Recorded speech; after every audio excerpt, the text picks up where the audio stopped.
নমস্কার বন্ধুরা, welcome to my channel, যেখানে ভূতের ভয় নিয়ে চলে এসে তোমাদের জন্য আর একটা নতুন রিয়েল হরর স্টোরি।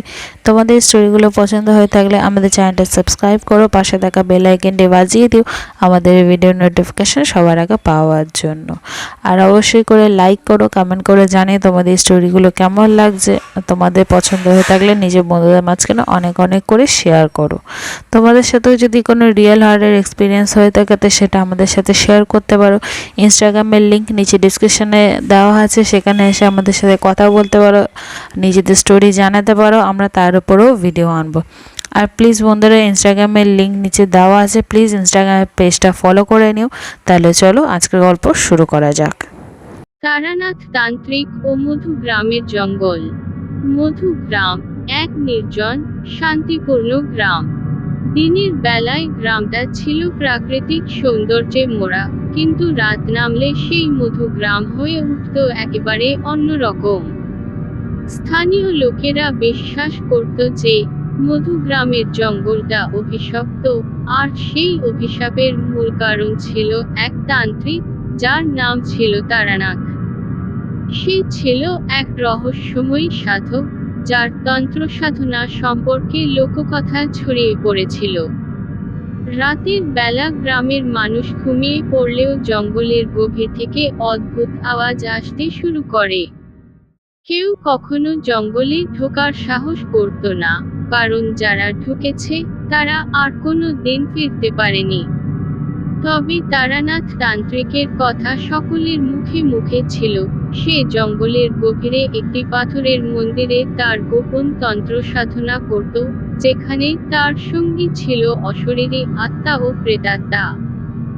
একদিন গ্রামের একজন যুবক, যার নাম ছিল কুশল, সে চ্যালেঞ্জ করে বলল যে জঙ্গলে কিছুই নেই, সবই মানুষের গুজব।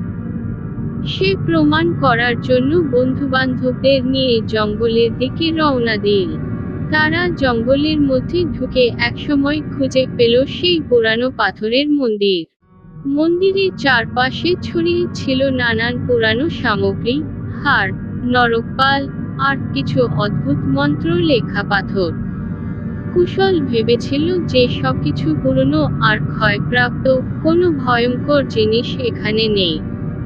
কিন্তু যতই তারা মন্দিরের ভেতরে ঢুকলো, ততই আশেপাশের বাতাস ভারী হতে থাকলো। মন্দিরের মেঝেতে তারা এক গোল চিহ্নের ভেতরে কিছু হাড়গোড় দেখল, যা দেখে মনে হচ্ছিল কিছু দিনের মধ্যেই কেউ এখানে তান্ত্রিক সাধনা করেছে। তারানাথ তান্ত্রিকের আত্মা তখনও সেই জঙ্গল পাহারা দিচ্ছে, যে কেউ তার মন্দিরে প্রবেশ করলে তাকে অভিশাপ ভোগ করতে হবে। হঠাৎ মন্দিরের ভেতরে গভীর অন্ধকার নেমে এলো, আর একটা তীব্র শীতল হাওয়া বইতে শুরু করলো। মেঝের হাড়গোড়গুলো নড়তে শুরু করলো, আর মন্দিরের ভেতরে আগুনের রঙের মতো আলোর ঝলকানি দেখা দিল। কুশল আর তার বন্ধুরা আতঙ্কিত হয়ে ছুটতে শুরু করলো, কিন্তু জঙ্গলের প্রতিটি পথ যেন হারিয়ে যাচ্ছিল। তাদের চারপাশে অদৃশ্য আত্মারা ছায়ার মতো ঘুরছিল, তাদের কানে যেন এক ভয়ঙ্কর গর্জন শুনতে পাচ্ছিল। হঠাৎ করেই কুশল দেখল এক ছায়ামূর্তি, একটি লম্বা, ক্ষীণকায় তান্ত্রিক, যার চোখ দুটি রক্তিম, তার হাতে এক অদ্ভুত ত্রিশূল। ছায়ামূর্তিটা তার দিকে এগিয়ে আসতে শুরু করলো। সেদিন রাতে কুশল ছাড়া কেউ আর গ্রামে ফিরল না। কিন্তু কুশল যখন গ্রামে ফিরল, তার চেহারা একেবারে বদলে গিয়েছিল। সে ক্রমাগত বলছিল, তারানাথ আসছে, তারানাথ আমাদের অভিশাপ দিয়েছে। গ্রামের লোকেরা তখন বুঝল, মধু গ্রামের জঙ্গলের অভিশাপ থেকে মুক্তি নেই।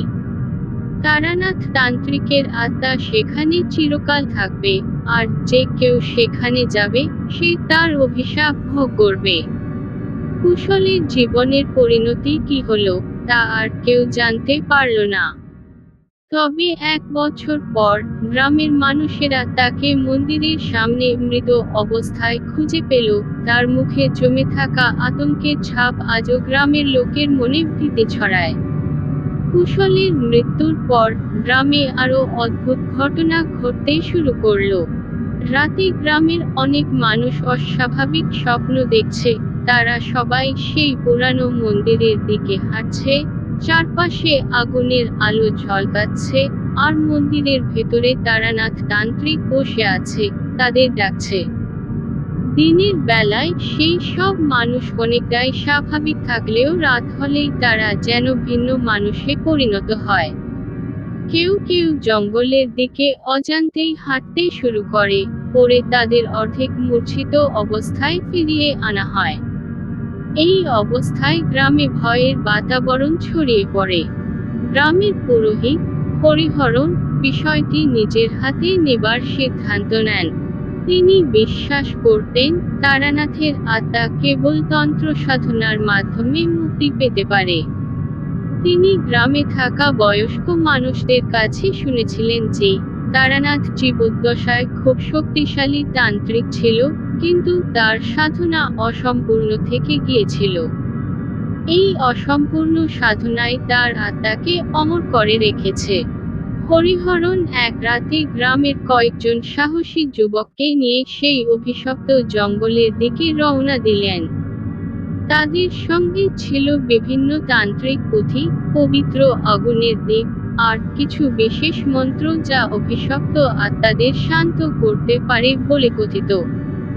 গ্রামে আগে শোনা যেত যে তারানাথ তান্ত্রিকের একটি বিশেষ গোপন মন্ত্র ছিল, যা কেউ জানে না। জঙ্গলে ঢুকতেই তারা অনুভব করল চারপাশের বাতাস ঠান্ডা হতে শুরু করেছে, আর একটা অদ্ভুত গন্ধ ভাসছে, যেন কোনো কিছু পচে যাওয়ার মতো। তারা যখন মন্দিরের দিকে এগিয়ে গেল, মন্দিরের সামনে আগের মতোই সেই অশুভ চিহ্ন আর নরকপালগুলি দেখতে পেল। হরিহরণ মন্দিরের ভেতরে প্রবেশ করলেন, তার সঙ্গে যুবকরাও।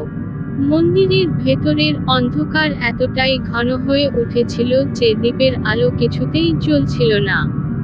তারানাথ তান্ত্রিক ও মধু গ্রামের জঙ্গল।